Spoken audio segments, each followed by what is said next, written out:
세계적인 기업인, 부호, 창작자, 유명인들의 성공적인 삶 이면에는 일상의 작은 습관들, 리추얼이 있었다고 합니다. 루틴과 리추얼의 차이를 간단히 얘기하면 반복적으로 하는 습관들을 우리는 흔히 루틴이라고 하죠. 이 루틴에 의미를 부여하고 나를 위한 의식처럼 하게 되는 것을 리추얼이라고 합니다. 20세기 여성 패션 혁신을 주도했고 시대를 뛰어넘는 명품 브랜드를 만든 코코 샤넬의 리추얼은 그녀의 일하는 생활에서 나타났습니다. 매일 오후 1시쯤 회사에 도착해 9시간씩 서서 디자인을 했다고 하죠. 그리고 한번 일하기 시작하면 식사는 걸렀고 물 한 잔 마시거나 쉬는 시간조차 가지지 않았다고 알려져 있습니다. 누군가는 이렇게 일 중독자처럼 사는 게 좋은 거냐고 묻겠지만 이게 그녀만의 리추얼이었고 자신의 일에 몰두할 수 있었던 힘이었던 겁니다.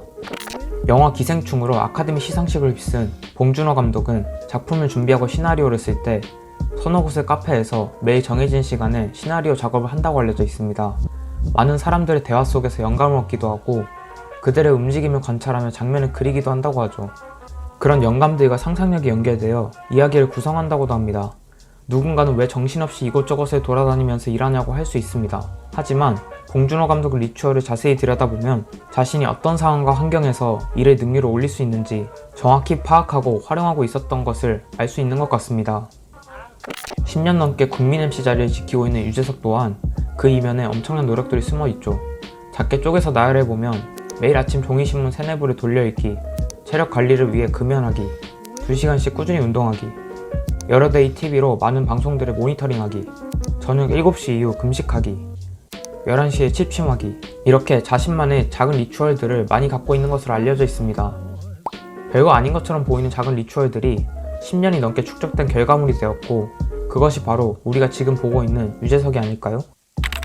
메이슨 커리의 리추얼이라는 책을 읽으며 왜 우리에게 리추얼이 필요한지, 그리고 앤디 워홀, 반고, 해밍웨이, 무라카미 하루키 등 여러 유명한 작가와 창작자들의 리추얼들을 보며 많은 영감을 받았고 100명이 넘는 유명인들의 리추얼 중 인상 깊었던 10명의 리추얼을 함께 공유해보려고 합니다.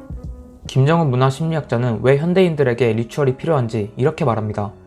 인생에서 가장 중요한 심리학적 가치는 재미와 의미인데 우리의 삶이 힘든 이유는 남의 삶을 살기 때문이라고 합니다.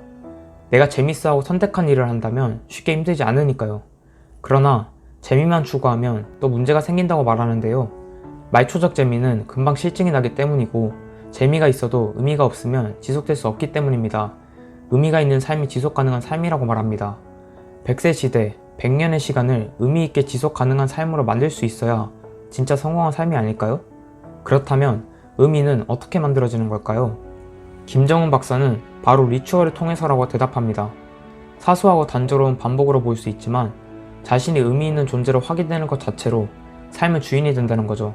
이렇게 일상에 사소해 보이는 반복을 가치 있게 여길 줄 알아야 하고 반복되는 일상 속에서 진정한 삶이 있다고 말합니다. 리추얼은 바로 무의미한 듯 반복되는 일상을 의미 있게 만드는 기술이라고 하죠. 어떻게 생각하면 너무 사소해서 허탈해 보이기도 한 삶에 반복되는 패턴이 얼마나 중요한지 위대한 예술가와 작가들이 바로 이 일상을 의미 있게 만드는 리추얼을 통해 남들과는 다른 특별한 삶을 살았고 몸소 보여주었지 않나 싶습니다. 미국의 소설가이자 노벨 문학상을 받고 노인과 바다라는 명작을 남긴 해밍웨이는 누구보다 아침 시간의 중요성을 강조했습니다. 전날 밤늦게까지 술을 마셨더라도 기상 시간은 항상 5시 반에서 6시로 일정했다고 합니다. 그리고 자만하지 않기 위해 하루 동안 자신이 쓴 단어의 수를 기록해두기도 했고 작업이 원활하게 진행되지 않을 때는 글쓰기를 중단하고 편지에 답장을 하면서 글쓰기 부담감 또한 컨트롤할 수 있는 방안을 만들어 두었다고 합니다. 자신이 어떻게 작업을 해야 하는지 그리고 잘 안되는 상황까지 자신만의 리추얼이 있었던 거죠. 팝아트의 창시자라고 불리는 앤디 워홀은 평일에 똑같이 생활하는 것을 매우 중요하게 여겼고 거의 그 틀을 벗어나지 않았다고 알려져 있습니다. 그리고 매일 친구와 통화를 통해 자신이 전날 있었던 모든 일들과 감정들을 모두 글로 남겼다고 합니다. 일본의 소설가이자 해변의 카프카, 1Q84 등 대표작들로 유명한 무라카미 하루키는 새벽 4시에 기상해서 5시간 쉬지 않고 몰입하는 작업 방식을 가져간다고 합니다. 그리고 오후에는 달리기나 수영을 하고 저녁 9시면 취침한다고 하죠. 하루키는 말합니다. 나의 이런 리추얼은 크게 변화를 주지 않고 반복한다. 반복 자체가 중요한 것이 되었다. 이름만 들어도 유명한 화가 빈센트 반 고흐는 영감이 떠오르면 광기에 가까울 정도로 몰입을 했다고 알려져 있습니다. 잠깐 밥 먹을 시간을 제외하고 작업에 몰두했다고 하죠. 그리고 앙리 마티스라는 화가도 평일부터 주말까지 작업에 미쳐 있었고 이것을 50년간 지속했다고 합니다. 미국의 소설가이자 20여 년간 50여 편에 가까운 소설을 발표한 작가 스티븐 킹은 하루도 빠짐없이 글을 쓴다고 합니다. 생일과 휴일 모두 빠지지 않고 하루 2000단어 목표를 꾸준히 달성했다고 합니다.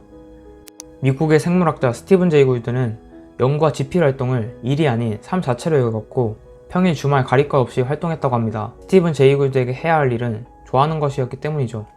미국의 작곡가이자 피아니스트인 조지 거슈윈은 작곡가는 권투선수처럼 끊임없이 훈련해야 한다 라고 하며 하루 12시간씩 작업을 했다고 하죠.